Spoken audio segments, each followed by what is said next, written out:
So thanks everyone for coming out today. I know it's busy this time of year, but on behalf of the Prince Al-Walid bin Talal bin Abdul Aziz bin Saud Center for American Studies and Research, it's my pleasure to welcome Elizabeth Anker back to AUB. She was here a year ago today. Professor Anker is an associate professor of political theory and American studies at George Washington University.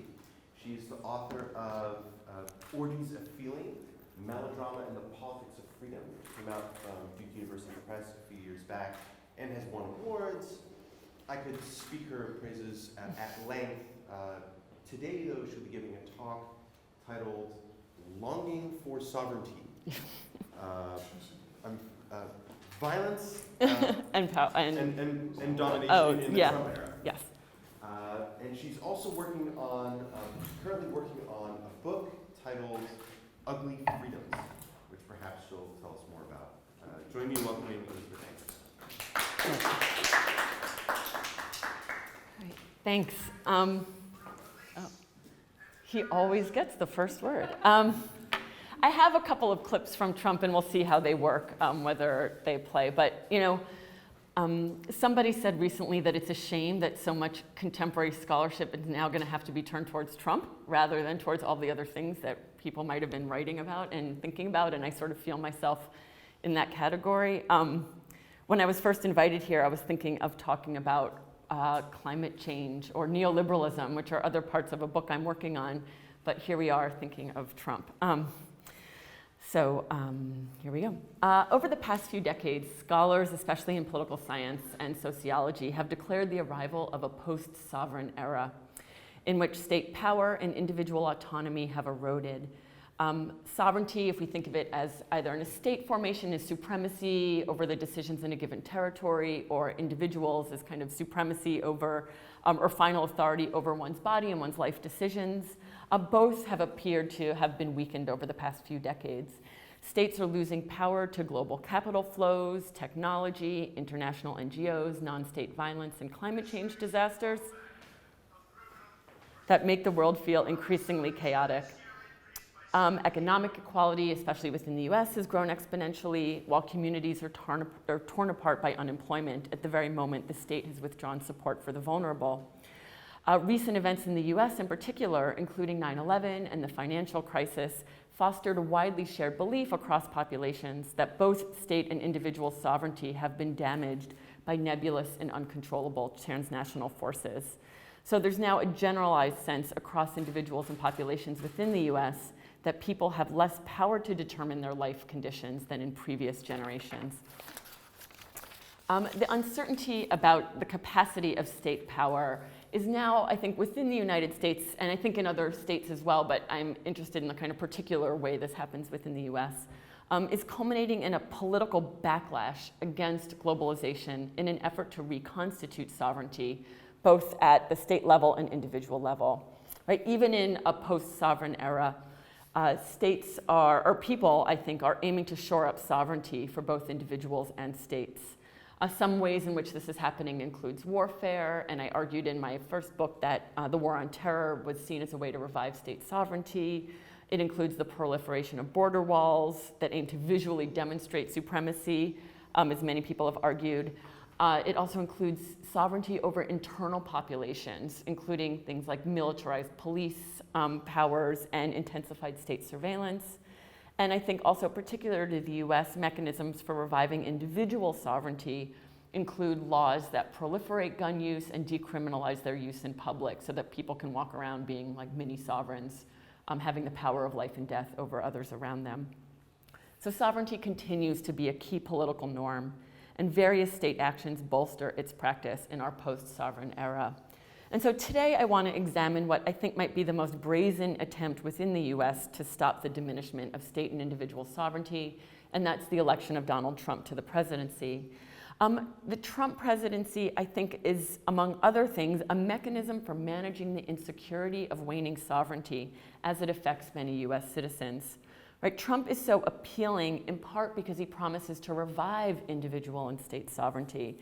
And he aims to do this by strengthening the most visible forms of state violence, including military and police power, and also by performing a kind of masculine domination that models an American fantasy of individual sovereignty over others. And so I'll focus on a few key passages in Trump's speech to the Republican National Convention that kind of were his ways of appealing to a broader population, and that worked. I mean, his approval ratings spiked from that speech and did not go significantly down afterwards, even after some of his other revelations. And that I think this speech can help us to see what some of these issues are.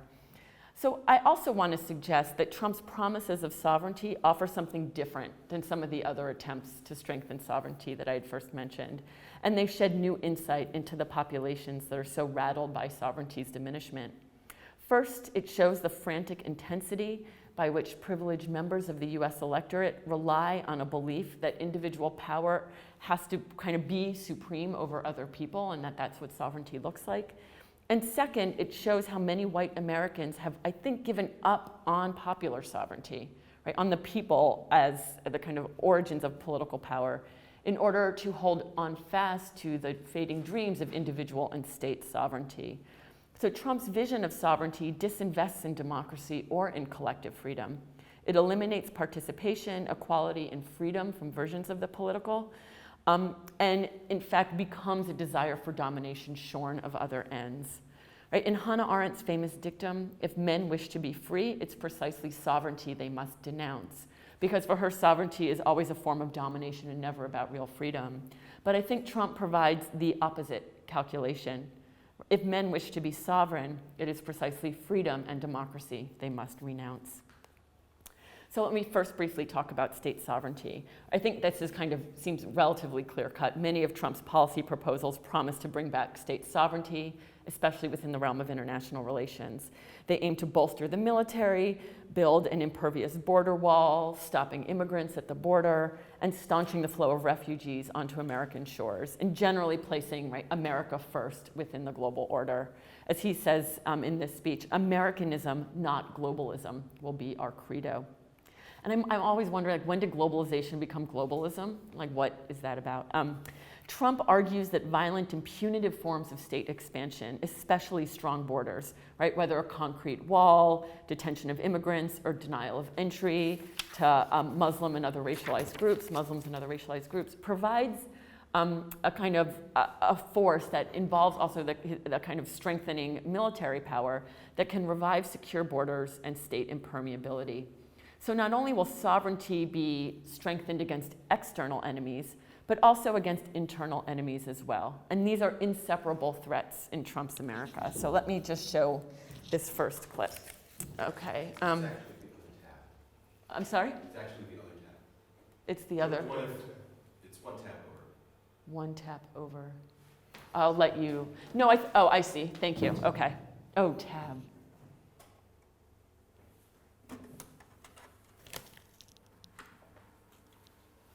Thank you. Our cities threaten our very way of life. Any politician who does not grasp this danger is not fit to lead our country. He had said right before that, but it got cut off, the attacks on our police and the terrorism in our cities threaten our very way of life. So putting those things together, right, they're the same. Americans watching this address tonight have seen the recent images of violence in our streets, in our communities. Many have witnessed this violence personally. Some have even been its victims. I have a message for all of you. The crime and violence that today afflicts our nation will soon, and I mean very soon, come to an end.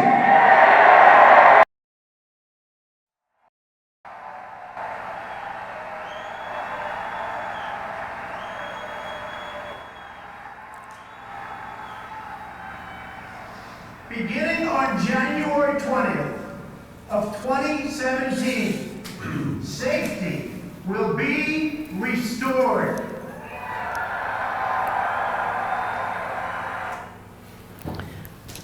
Okay. So Trump here merges as inseparable internal and external threats to kind of manufacture a crisis that seems to explain feelings of insecurity as being caused by racialized others, both within and without the nation. This is the power of Trump's constant promise to bolster both police and military power. As he often says, thank you, I am the law and order candidate. And he says this and people cheer for minutes on end. For Trump, state power must be strengthened over unruly internal populations who are inevitably black and brown people or non-Christians who implicitly threaten Americans, as he says, but what he means is white Christian Americans. For Trump, minority populations enervate America through murder, by dragging down resources into welfare, and then by demanding political correctness, which is generally that speech itself should be non-racist and non-sexist. Right? And as we know, right now, today, Trump's Justice Department is ending key legal limitations on police power in order to unshackle the police from the burdens of legal monitoring. Right? Indeed, the slogan, "Make America Great Again," offers that dramatic performances of state power can restore sovereign greatness to a nation weakened by its openness to those who are undeserving. So that's a kind of just quick gloss on state sovereignty. In terms of individual sovereignty, Trump claims to bring back jobs and make people economically sovereign rather than at the mercy of global financial forces. He supports laws that decriminalize shooting other people as long as you claim it's in self-defense, and vows to institute a national concealed carry gun law in which all people can carry guns in public. Right? And also his kind of critiques of political correctness as some kind of violation against free speech. In emphasizing the many forces that are supposedly weakening America, Trump's speeches foment the inchoate feelings his rapt audience already experience of being overwhelmed by power. And here I'll do one more clip. I think I have a few others, but I'm not sure that they'll actually load. So let's go here. Thanks. Percent in America's 50 largest cities. That's the largest increase of homicides in 25 years. In our nation's capital, killings have risen by 50%. They're up nearly 60% in nearby Baltimore. In the president's hometown of Chicago, more than 2,000 people have been the victim of shootings this year alone, and almost 4,000 have been killed in the Chicago area since he took office.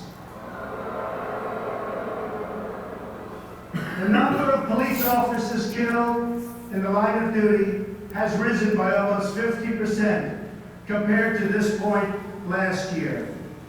Nearly 180,000 illegal immigrants with criminal records ordered deported from our country are tonight roaming free to threaten peaceful citizens.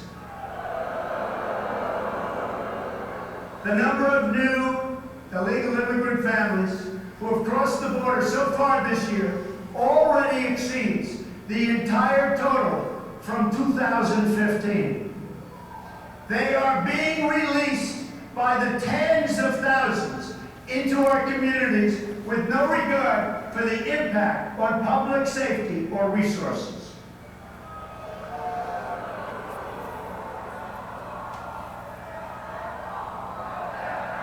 You hear they're saying, build that wall. Yeah.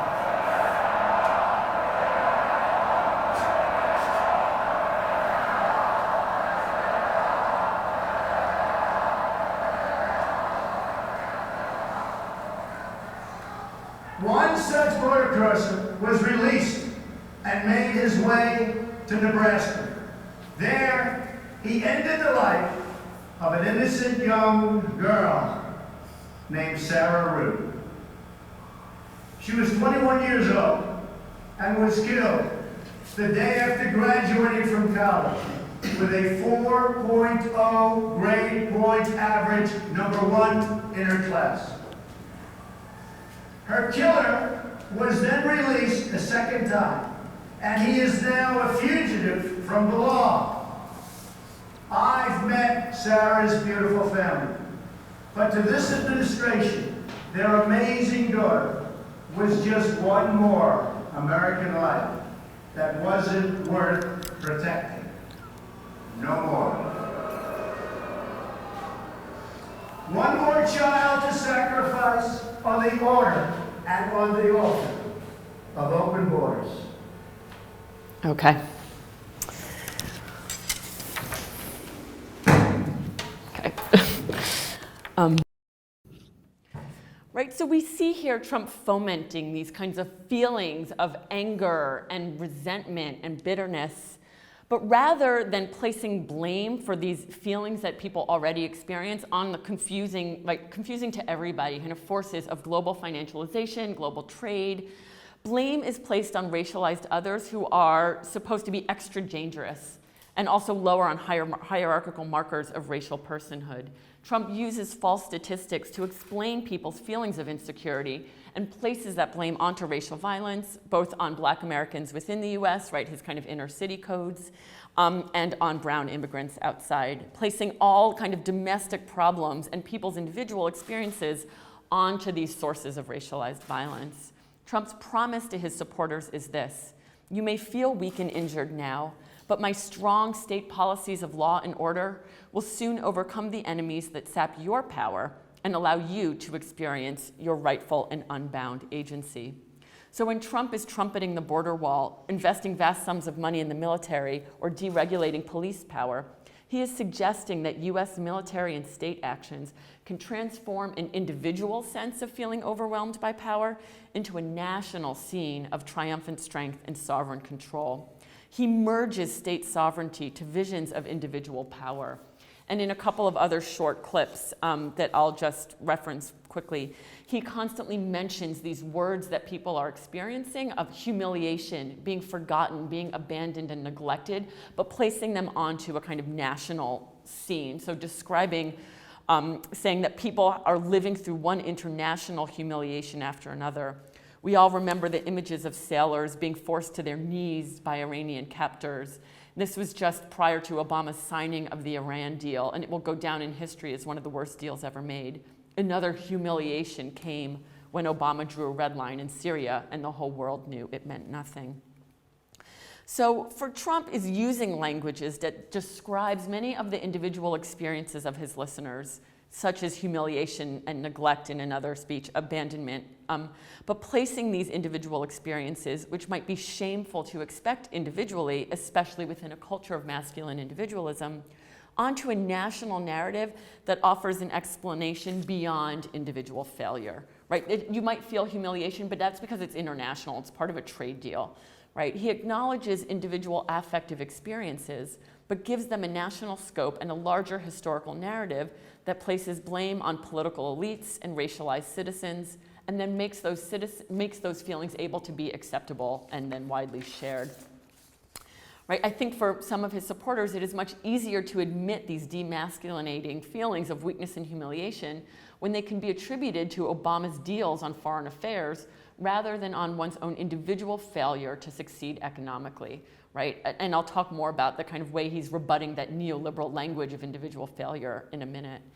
Trump's solutions similarly merge the national and individual to assume that the strength of the nation equals the strength of the individual. As he says in this speech, we're going to make our military so big and so strong and so great. It will be so powerful, I don't think we'll ever have to use it. No one's going to mess with us. This is a promise that state power can be so big and so great and can wipe away all experiences of individual vulnerability. Trump's campaign transforms affectively intense experiences of powerlessness onto the justification for state violence, a violence that then is imagined as sovereignty. And I think this is so effective from Trump because he embodies a particular aspiration to individual sovereignty. His kind of ostentatious display of vast material wealth and his enactment of personal domination as a boss and a husband resonate with the fantasies of those who also desire to reign supreme over others and command one's own fate in a situation of global and economic precarity.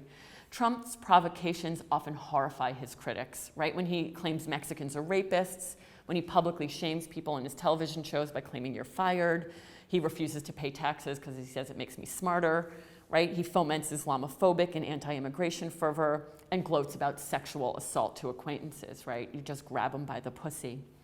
Yet this violence is precisely what makes Trump appealing to many of his supporters, right? It's not a liability, but actually a campaign, kind of a successful campaign desire, because the one thing these provocations all have in common is that they advocate domination over vulnerable and marginalized others. And I think this is an essential part of Trump's appeal to sovereign power. In dominating over others, Trump seeks to present himself as the literal embodiment of individual sovereignty. And now as the state, right, as a kind of representative of state sovereignty, he merges those things. Right? He is the person who literally forces others always to bend to his will. By promising to take down the powers that are sapping American sovereignty, which he diagnoses through his, as Obama, terrorists, immigrants, other nations, and racialized others, he implies that US political subjects can also overcome their feelings of dependence and vulnerability. America first demands that other nations bow down to American superiority, and this desire blends in with individual desire too. So this kind of horrible phrase, grab them by the pussy, was not a damaging scandal, but a precise expression of a form of power that understands itself to be able to dominate and control others, an expression of the ultimate individual sovereignty. And I think by investing in Trump, many of Trump's supporters see his ability to master over others and a success that they too want for themselves. They want to be able to grab others too. This can help to explain why Trump's support is overwhelmingly white, older, male, wealthy, and less educated. Right? They are like Trump himself. It's not that they are the population most injured by the economic recession or by diminished state power, but that they are the ones who feel most unable to achieve the rise in status that they have always been told is their rightful entitlement. The rightful entitlement they desire is to be like Trump, a master over others, economically and politically potent, and beholden to no other. His promise to recapture the sovereignty he claims to embody is thus most compelling for people who have historically and fervently invested in sovereign individualism, typically the white men upon who it has been implicitly modeled since the kind of onset of individualism in political theory in the 19th century. The pre-election presumption was that Trump's white supporters were lower income voters, but post-election demographics paint a more complex picture of supporters who are economically stable and have certain expectations about their power and role in the world. Right? Rather than only a revolt against globalization, their support of Trump is also a desire to maintain their economic and racial benefits. Like most citizens, these voters also know how little power they have over US politics and economic systems. But their overwhelming whiteness and economic stability speak to something different. Right? As racial and religious minorities have become more visible in positions of power during these voters' lifetimes, and as their financial security diminishes primarily by comparison to global elites, they feel their expected privileges slipping away. And these are the same racial, gender, and economic privileges that Trump claims for himself. Trump's adherents, like many others, feel at the mercy of many global forces that few of us identify or understand with precision. But they also feel threatened by the rise of women and minorities to positions of political power and public visibility. Lost sovereignty is thus a disproportionate concern of white men because they have historically been promised individual sovereignty over and against other citizens while enjoying the privilege of power without consequences. And I think this is part of the promise to make America great again, that revival. So Trump is also, I think, compelling to people because this promise of sovereignty actually directly counteracts neoliberal rationality, right? If neoliberal rationality says that you are an individual failure if you don't succeed economically, that if you don't have enough money, it's your fault and you just need to try harder, be a better entrepreneur, right? That you haven't yet worked hard enough. Trump actually says that this is wrong, right? That you are not individually responsible, but you know who's responsible, right? Bad Obama deals and bad hombres. Trump tells people who are frustrated by their inability to succeed in a neoliberal and globalizing era that their inability to succeed is not their fault individually. So Trump places responsibility back on the national level and diagnoses the culprits of those feelings of failure. But rather than placing blame, again, on complex structures of transnational financialization or on people like him, the real global elite, the kind of transnational billionaires, he places blame on racialized others, and on other nations, and also on a weak US state that is afraid to lock people up and kick people out. His promise to bolster state power, plus his own performances of individual sovereignty, are then held out like a carrot to supporters. The promise that they too can gain back their lost dignity from the people and institutions who have held them back from assuming their rightful power. And yet, this is kind of where I'll start to conclude. Trump's promises are not only to revive sovereignty, but also to target and take down the failed mechanisms of a different form of sovereignty, of popular sovereignty.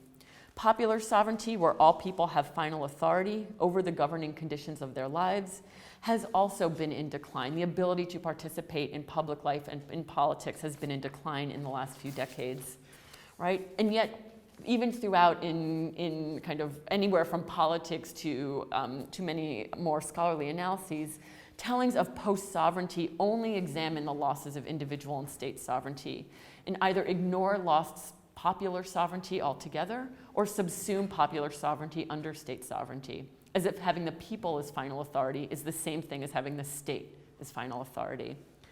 Yet many US citizens feel this ongoing loss of democracy acutely, even if it is inchoate and implicit. Right? As other scholars have noted, towards the second half of the 20th century, people's political desires for governing power were channeled into economic consumption, so that civic expression became primarily an act of material acquisition.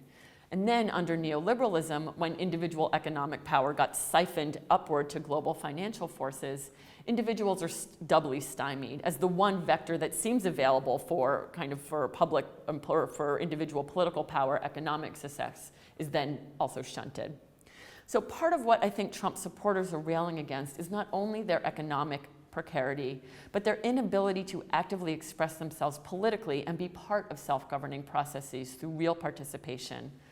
This loss of democracy is something that people experience across the political spectrum. However, Trump supporters, rather than trying to gain more political power as they try to gain more, right, like the way they do for economic power, they instead turn against the institutions which they see as having failed them. Instead of fighting for popular sovereignty, they want to vengefully destroy those people who seem to harbor political power at their expense, the people who have rigged the game against them, right, the Washington elite. So visions, I think, of real democracy have been under assault for decades under both kind of the consumption model of the 50s and 60s and neoliberalism's evisceration of democracy and collective power. And now those visions of democracy are so thin, they've become, for many people, uncompelling possibilities. Right? Many people have lost investment and faith in the possibilities of democratic governance. And I think Trump's promise to undo Washington by draining the swamp reflects these failed possibilities.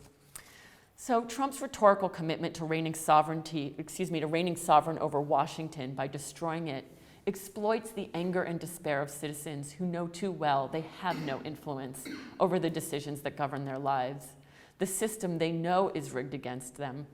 But by supporting Trump, they're not aiming to fight for popular sovereignty. Instead, Trump offers a fantasy of domination as revenge against the political institutions that have ended up kind of closing off possibilities for collective governance that is the supposed hallmark of American politics. Right? Trump promises, to say it crudely, right, grab Washington by the pussy, performing a sovereign wrath on behalf of a citizenry that has lost its faith in democracy. And one speech that I don't have the clip to show, but I'll just read it because I think it says this so clearly. My message is that things have to change and have to change right now. Every day I wake up determined to deliver for the people I have met all across this nation that have been neglected, ignored, and abandoned. I have visited the laid-off factory workers, the communities crushed by our horrible and unfair trade deals. Right? And if anyone knows who studies like political discourse, I mean, this language is like unheard of in kind of describing the kind of negative adjectives and the pathos of them. Right? These are the forgotten men and women of our country, people who work hard but no longer have a voice. And then he says, I am your voice. One enthusiastic supporter, right? You can kind of see the devolution and the desire for having somebody else become your voice when you seem to have no faith that you can participate politically. One of Trump's supporters stated recently at a rally, quote, I don't care what he does. I'm behind him 100%. Put it this way, if he became a dictator and they said, well, we want him in forever. He's still my man. He's in. I'll never vote against him. I love his power. It is the power that does something to me. So on the one hand, Trump reveals the loss of democracy as a political ideal and priority of individual and state sovereignty over popular sovereignty. And I think the second revelation is that Trump's promise of sovereign power is, for the first time in modern American history, completely shorn of reference to even a desire for freedom. For most of US history, sovereignty was steeped in, if not equated with freedom, even when freedom was just a lip service that justified form of domination by claiming that it's freedom. And yet now there's not even that lip service of freedom or justification. Trump has excised freedom from presidential political discourse. He never references it. He doesn't talk about freedom at all in his speeches, and his political goal is not to make the nation free, which has kind of been the American trope, ad nauseum in the past, but now it is just to make America great. Sovereignty without freedom, in Trump's formulation, becomes dominant over unruly populations in order to produce greatness. Sovereignty for Trump is pure domination without even the legitimating premise of freedom inherent to America's general justification for final authority. Trump supporters have decided that if they cannot be free from domination, they must at least have domination over others. A new political order is now being reconstituted on the basis of this calculation, in which sovereignty, shorn of any connections to democracy or freedom, targets marginalized people for domination, while at the same time, the real beneficiaries of the global order continue to embezzle economic and political power from people who have transferred their remaining investments in democracy to a dictator promising revenge. Thank you.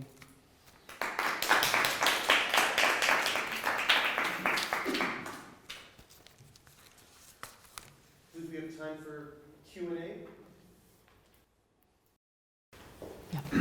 My God. my only concern after listening to this talk and conversations we've had with people over the past several months is the tendency to treat him as something entirely new. Yeah. And so, and also in your talk, you talk about things that are new, and sovereignty without freedom is a way we haven't seen in modern America. Right. So my question is, to what degree can we see the continuation of things already existed? Whether it exists in the form of presidents or in fell, right. presidential hopefuls. And we can talk a little bit about that. Right. So I think there are some things that Trump continues a long tradition of, right? I mean, on the one hand, his kind of claim to revive sovereignty was incredibly strong in George W. Bush. We saw it in Reagan. It was the kind of premise of neoliberal economics, though it was a state that's made strong by refusing to intervene in the economy, or at least to be structured around a kind of non-intervention. The claims of fighting an evil empire, the end of the Cold War. I don't think that part is particularly new. I also don't think, I mean, what's really interesting is although his language in describing kind of economic power in the forgotten man is new in the last 20 years, Reagan was the first person to also do this. I mean, his language up until Trump was the kind of most melodramatic in describing economic. He would always describe people who are crushed by regulation. And so there's a way in which there's a Republican tradition in that sense that he's continuing that was used to bolster neoliberalism. Here, it's that language, on the one hand, is not being, it's being used to bolster global economic power, but it's not neoliberalism per se, because it's a really authoritarian state that he's involved in, right? One that's going to go into companies and force them to keep workers, right? One that is going to bust up free trade in order to protect America. And also that every other president, definitely since World War II, but I think even since post-Reconstruction, has justified this language on the claim of freedom. Right, and always America is about freedom and it's about democracy, and those kind of wax and wane. Some people might prioritize freedom more, some people might say there's more democracy, but whether or not they're actually instantiated, that's always the kind of the language that galvanizes an American population, that justifies why they go into other countries for war, that justifies the way that they regulate the economy, or even the way that they protect people from the predations of others. And now there is literally no language for that whatsoever here. And that to me is really, that is something that is really new, that there is just a language that has no kind of kind of even legitimating factor of freedom or democracy. And even when there have been serious forms of intervention or bolstering of state violence, that's always the justification for it. And to just have that justification be greatness, to me, there's been a kind of slow decline of decreasing democracy over a long time, but I feel like this is just the revelation that people are now aware of that and do not care. That they are interested in having somebody who can do something to them for the power, right? So I hope that helps to explain some connections and not. I don't know, do you find that No, I mean, compelling or like? I got your question, but yeah, like, exactly. I'm just wondering myself. Yeah. It makes sense. I don't think the desires that are coming out of that are new for people. I think people have been feeling frustrated for a long time and they've been looking for leaders to satisfy that. But I think Trump satisfies it in a particular way that is new. Yeah, so and then Patrick. Yeah. Yeah. Me? Yeah. So I was wondering if you can speak a little bit about the global context of Yeah. such a discourse gets articulated today. Yeah. Removing maybe the focus a little bit Yeah. from the US and the particular political moment that it's in, but tying it into what's happening in Europe, for instance, what's happening in the Middle East, in terms of claims to sovereignty, Right. demands for sovereignty, and all sorts of fascist policies and politics Yeah. being re-articulated through that discourse of sovereignty. Yeah. So this is possibly part of a book project that I'm writing with another colleague about all these ways in which sovereignty has been kind of reclaimed across the globe.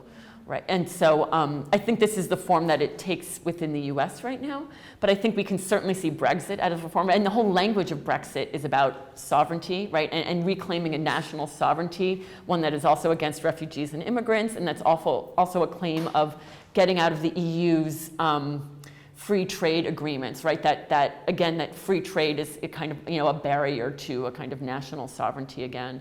So I think we see this in Brexit. I don't think that the level of the political rhetoric of dictatorship is as strong, right? The kind of, Theresa May's language is much more bureaucratic than Trump's, even as some of the policies that she might be producing are along similar lines. But she I think, has more continuity in that her language is bureaucratic and technocratic. She's not a kind of this galvanizing force about greatness, right? You don't see that as much in her. But I think there's certain parallels there. I think this is part of a kind of right-wing nationalism that we're seeing throughout Europe, although everything that I would be reading of kind of speakers would be in translation, so I feel less comfortable making a definitive claim about the kind of rhetoric that's happening in France or Germany per se. But my colleague who writes on IS is also arguing, right, that part of ISIS is a kind of a claiming of state sovereignty, even as that gets thwarted in particular spaces. But that part of their rhetoric is a particular claim that is different from the kind of claim of Al-Qaeda that there has to be a kind of defined territory, and that territory ends up being governed or desires to be governed in a bureaucratic way. And so there's a way that even ISIS's rhetoric is about a kind of a reclaiming of Islamic State and like literally kind of the territorial integrity and boundaries of a state. I am less comfortable defending it just given, it's his argument and he would probably know more, but I think he would see that also in alignment with these. So I think there is some claim that I think is part of a backlash against the kind of dramatic inequalities of globalization economically, a kind of racist backlash against different forms of migration and refugees. I think it also connects to kind of the climate change violence and the shifts that we're seeing, and a kind of fantasy that states can deal with climate change on a state-by-state level, which is not how climate change can be addressed. But I think that it also, it materializes in different ways in different spaces. So I hope that's one way about it. Great. Yeah, I mean, I also was interested in sort of more international implications. I know we've had many presidents in the U.S. Who have conducted their foreign policy in order to make points at home in various ways, and but he seems very extreme in this sense. And I just wonder, about the competence to do this. I mean, if you're just going to shoot, at Syria without having any sort of coherent policy about what you're doing next, or Right. or whatever, and dealing with Asia and dealing with, I mean, I know other countries are doing this too. I see Erdogan, obviously playing to the home audience constantly. Yeah. But, he's a cunning guy who's been able to work this out. And I just don't know about Trump. I mean, how long will it be before he just trips badly and falls? And if he does, I mean, it does seem that, there's also a counter force, a counter movement in the U.S. that is maybe more than half the people. Right. So I just sort of wonder about, that sort of incompetence. I mean, if all you're doing is constantly playing for exactly what you're saying to this group of white people, I mean, how can this go on? How can it work? Well, I wonder about that as well, because on one hand, it is a rhetorical move. On the other hand, sometimes it is a concrete kind of political claim that's being made. And I think it can do political work, like strengthening police power by deregulating the ways that the police can treat you is a kind of a strength and a form of violence that I think really is a kind of instantiation of state sovereignty. So I think in my first book, when I was thinking about sovereignty, I always envisioned it as a fantasy, a kind of form of supremacy that could never actually be fully inhabited, and I don't think that anymore. I mean, I think these are ways in which there really is a strengthening of kind of state power, and like borders and walls do work, in the sense that they really do, prevent people from crossing, and there's a real territorial control that happens about that, that is sovereign, that's violent. And I think we can see even Trump's move for Syria.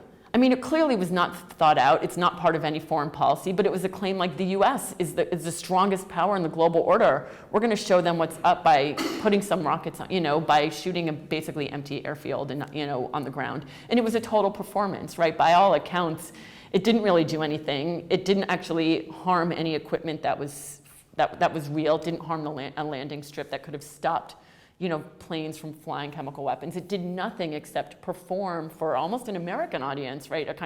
And perhaps for Trump, like a performance of state sovereignty, or that we can go in and do this if we want to. If we don't like what's happening, if there are babies that are being killed, we're just going to go and bomb some stuff, right? And I think that is such a kind of performance of state sovereignty. Whether, it's not really. I mean, it is sovereign in the sense that he literally bombed another country.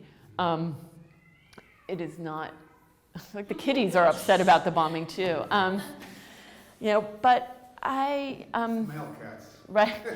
I mean, I think there is a large chance that Trump will be impeached and that Pence will govern, but Pence is not the same rhetorical force as Trump, and he's not compelling to people. And I don't think that Trump's compellingness is going to go away just because.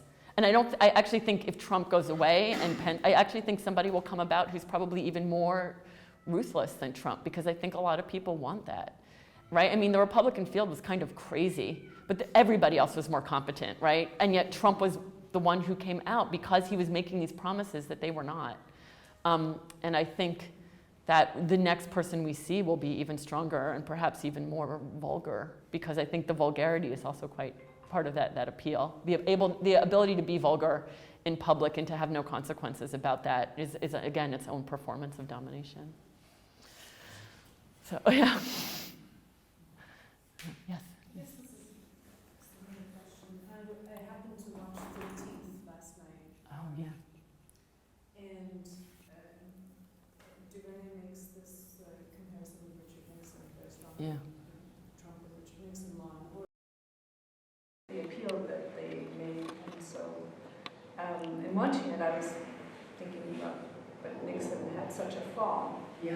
Especially through law and order, right? Yeah. So can we, I mean, you started to answer the question, can we predict Trump's personal end? And how people would start to see through that performance, or how the performance would set up such expectations that... Yeah.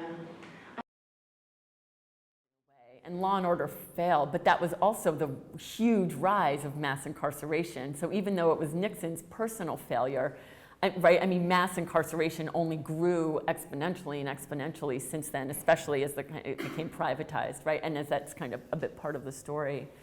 So I guess, as I'm kind of working through this and trying to figure out how to think about it, this paper is so Trump-focused in a way that I feel like if I was telling the story of Nixon, right, it could be there's a Nixon story that could be told about law and order, and then that would lead to his downfall.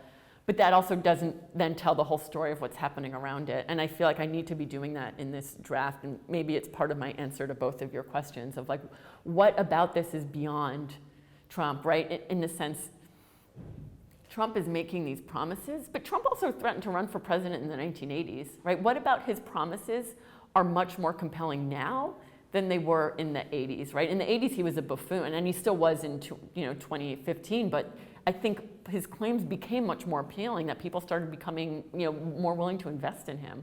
And I think that perhaps it just tells a larger story about who we are as a nation that elected him. And even if I didn't elect him, I mean, he's he's the head of the state. What does that say kind of about where people are? And maybe that will exceed Trump, even if he has his inevitable downfall. And I think even if Pence has his downfall, there'll be something more in the. I just don't think things look really good. But at the same time, right, then there's the Women's March, which is the largest march in history. And I feel like part of Bernie Sanders' narrative was that, yeah, things are bad as well, but we're going to place blame on a kind of unjust economic system. We're not going to place blame on other human beings. Let's see if we can actually restructure economic power. Let's see if we can restructure state power so that it can be more democratic, less hierarchical. And that is also a galvanizing vision right now. And so maybe that is also a place where things can go, right? I mean, in the kind of levels of protest that we're seeing in DC and the people who are involved in a kind of resistance is huger than I have ever seen, and I think that's telling something as well. My worry would be, is it just about Trump and the feeling that if Trump goes, then therefore, how much of this is part of a larger conversation again that would exceed him? What's not compelling is people saying everything is fine, we just need to tweak a couple things, which was more of Hillary's message, I think. Yeah. I'm wondering, just thinking about this comparatively, is to go back to the issue of sovereignty as it's playing out in Europe right now, rhetorically, versus the United States. If there's something specific to the history of being a settler colonial nation that inflects the rhetorical performance of sovereignty, right?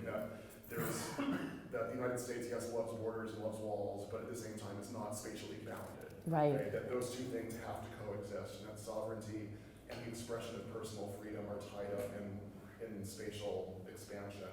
I'm curious, how to, do you see a specificity to sovereignty as it emerges in relationship to a settler colonial context versus, say, the kind of nation state, post-Westphalian European formation? Right. I mean, that's a great question. And I've been thinking a lot about this and trying to think about both the kind of westward expansion and borders in the way that, right, the border that we choose, right, which is a southern, and then the western border is the border that we're constantly pushing outward, right, a kind of, and then that becomes global in a certain way with neo-imperialism. I mean, I think there's something to that and to that specificity. But one of the things that has also made me revalue sovereignty as a concept is also to think of the way that sovereignty can become a claim and a weapon for indigeneity, right? In a way that I used to feel before thinking about it through that optic, right? And the kind of optic of sovereignty is always a fantasy, right? To think about strategically what sovereignty can do that can actually open up possibilities for people rather than close them down. So I think when you think about it through the lens of settler colonialism, sovereignty both becomes a kind of mobile border, or a border that you get to choose and defend at any time, but also a way in which sovereignty can kind of crop up from even in the midst of this to make different claims for a different form of state order that I think also has a sovereignty that is always about freedom and democracy in a certain, right? Which is different from the kind of more the narrative that we're seeing now. It's interesting that, one of the first things Trump did was reverse the Obama ruling on Standing Rock. Yes, exactly, right? Which is entirely about transnational flows. Yeah. And also a claim that this literally doesn't matter, right? That whatever, right, that those forms of treaties are not, right? Because it's almost that he becomes the state and the determiner of what counts and what treaties we are bound to and what we're not. And so it's, a kind of parallel to what you're seeing. Oh, all these other kind of global treaties, no, not interested. And same with Keeson, right? Oh, I don't even think he probably even thought about kind of treaties and tribal sovereignty. I think it was literally just like, Scott Pruitt has told me that this is an economic boon. And that's also part of his complex relationship with neoliberalism and globalization, kind of what gets allowed and what doesn't get allowed and how he becomes the arbiter of that, or which, the people in his government get to determine which forms of global trade get to happen and which don't, that are totally based on kind of personal desires. I don't want to ask two questions, but something that bothers me, or that I wonder about, is that Trump sort of, in certain ways, breaks molds and opens up new territory. And I noticed the other day that there's a Mexican politician who is suing the U.S. to take back the Southwest. And it's this amazing idea. Yeah. And then I think about Britain, they may lose Scotland, they may lose Northern Ireland. This whole thing about sovereignty, it could be like the end of something. Right. Not likely, but it's this weird kind of anarchy. Well, right. I hadn't thought about that before, but the way that then plays out on the territory of sovereignty, right? On all these forms of pushback. And part of Scotland's pushback is actually that they want to be part of the EU. Exactly. They want independence, but they also are fighting, right? And Mexico's might be a different dynamic configuration, but it is, kind of pushing back. And now I think, right, having all visas, the kind of not needing a visa to travel to the EU that for American citizens was just revoked, right? Right. So again, right, the kind of borders that's being, a way of kind of pushing back by pushing the U.S.'s borders back into itself in a certain way, or at least with the case of Mexico and with the case of the traveling visa-free. It's an interesting time. It'd be so much easier to build that wall further north. You wouldn't have to worry about the river, the golf courses that are already there. Right.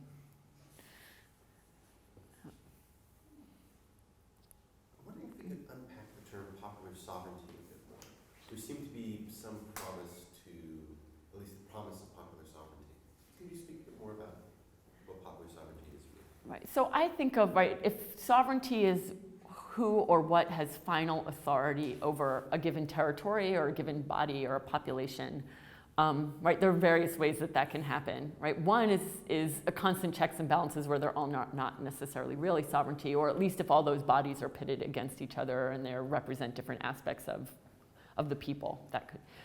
There's one, a state where state makes decisions, individuals where the individual is the final arbiter. And I think part of what popular sovereignty for me inhabits, right, is real democracy, right? Not even representation, but kind of real participation of you with others collectively sharing in the power of making the decisions that govern your lives as a collective. And that is that's democracy, right? And a vision that has become so truncated either through claims of representation, right? And now, if you think of our, within the US, right, claims that our national government is even democratic when one, our own body, the legislative body, you have one congressperson for every 750,000 people, right? And that's your closest level of representation. And all these other anti-democratic things like the Electoral College, so we don't even, vote on presidents directly. Right, there's very little possibility for, and especially as so much power since post-World War II has been siphoned to the executive, even the legislative branch has significantly less power than it has had, which is supposed to be the representation of the people. So when we think of all these various ways in which power theoretically and historically gets narrowed down, I think people start to assume that state sovereignty is individual sovereignty. And even Kofi Annan had this speech right when he was leaving the UN about sovereignty, and it was state or individuals. And he literally said state sovereignty, whether it's by the people or by a bureaucracy, right? As if those things are co-equivalent. So there is, it's almost as if the kind of visions of what real democracy have just become, certainly at least within the US, are just getting smaller and narrower and thinner. And yet, one of the amazing things about this election, and I think is directly related to Trump's pugnaciousness, because I think if he was more bureaucratic, there would be less pushback, is the fact that so many people are coming together to fight him, that you're actually seeing, hordes of people all the time. I mean, it's the Women's March, but certainly not only, people coming together and thinking about what it means to be part of politics that's not only narrowly institutional, so that protests are like valid again as forms of real participation in politics. That doesn't need to be through a voting booth or writing to your congressperson.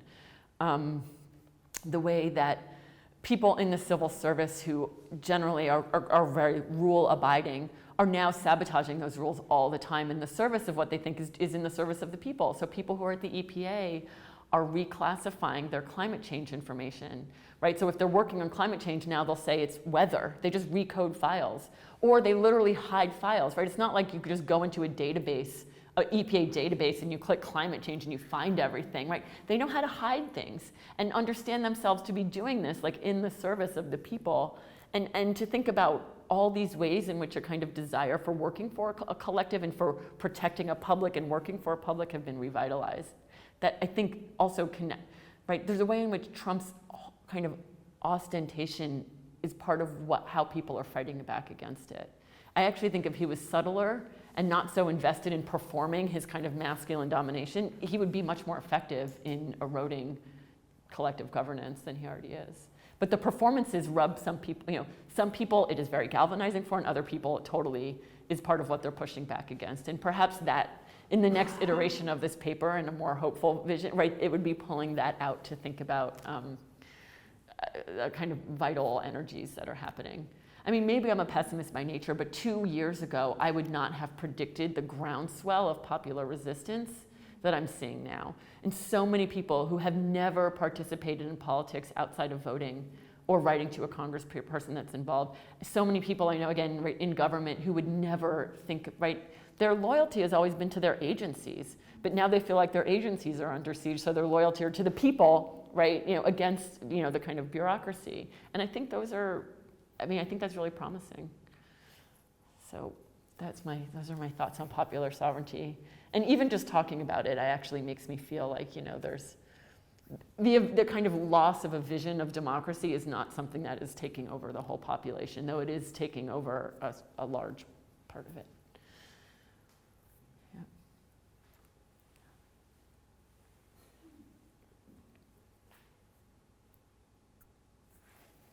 If there's no more questions, join me in thanking those with Anker. Great, thank you all for coming.